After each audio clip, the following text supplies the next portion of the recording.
श्री आञ्जनेय स्तोत्रम्। महेश्वर उवाच शृणु देवी प्रवक्ष्यामि स्तोत्रं सर्वभयापहं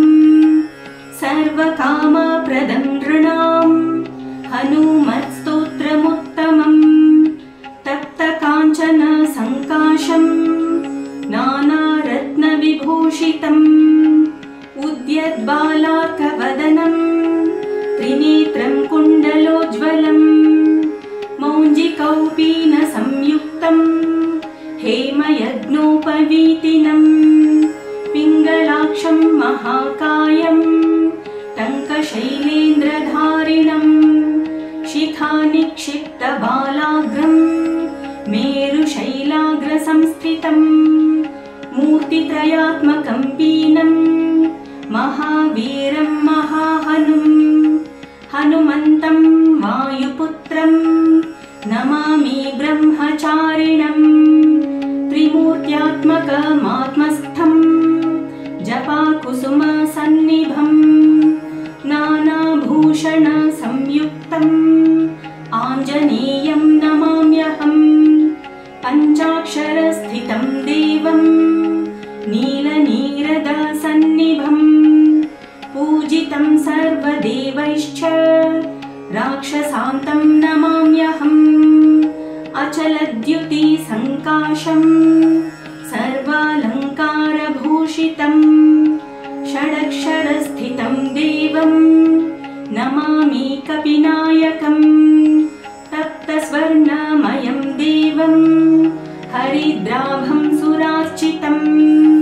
सुन्दरं साब्जनयनं त्रिनेत्रं तं नमाम्यहम् अष्टाक्षराधिपं देवं हीरवर्णसमुज्ज्वलं नमामि जनतावन्द्यं लङ्काप्रासादभञ्जनम् अतसी पुष्पसङ्काशं दशवर्णात्मकं विभुं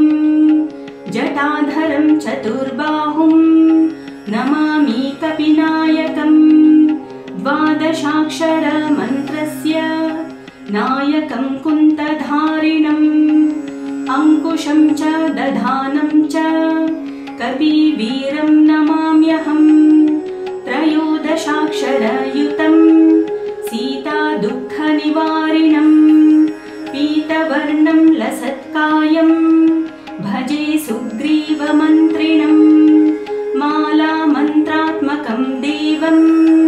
चित्रवर्णं चतुर्भुजं पाशाङ्कुश अभयकरं धृतटङ्कं नमाम्यहम् सुरासुरगणैः सर्वैः संस्तुतं प्रणमाम्यहम् एवं ध्यायेन्नरो नित्यं सर्वपापैः प्रमुच्यते प्राप्नोति चिन्तितं कार्यं शीघ्रमेव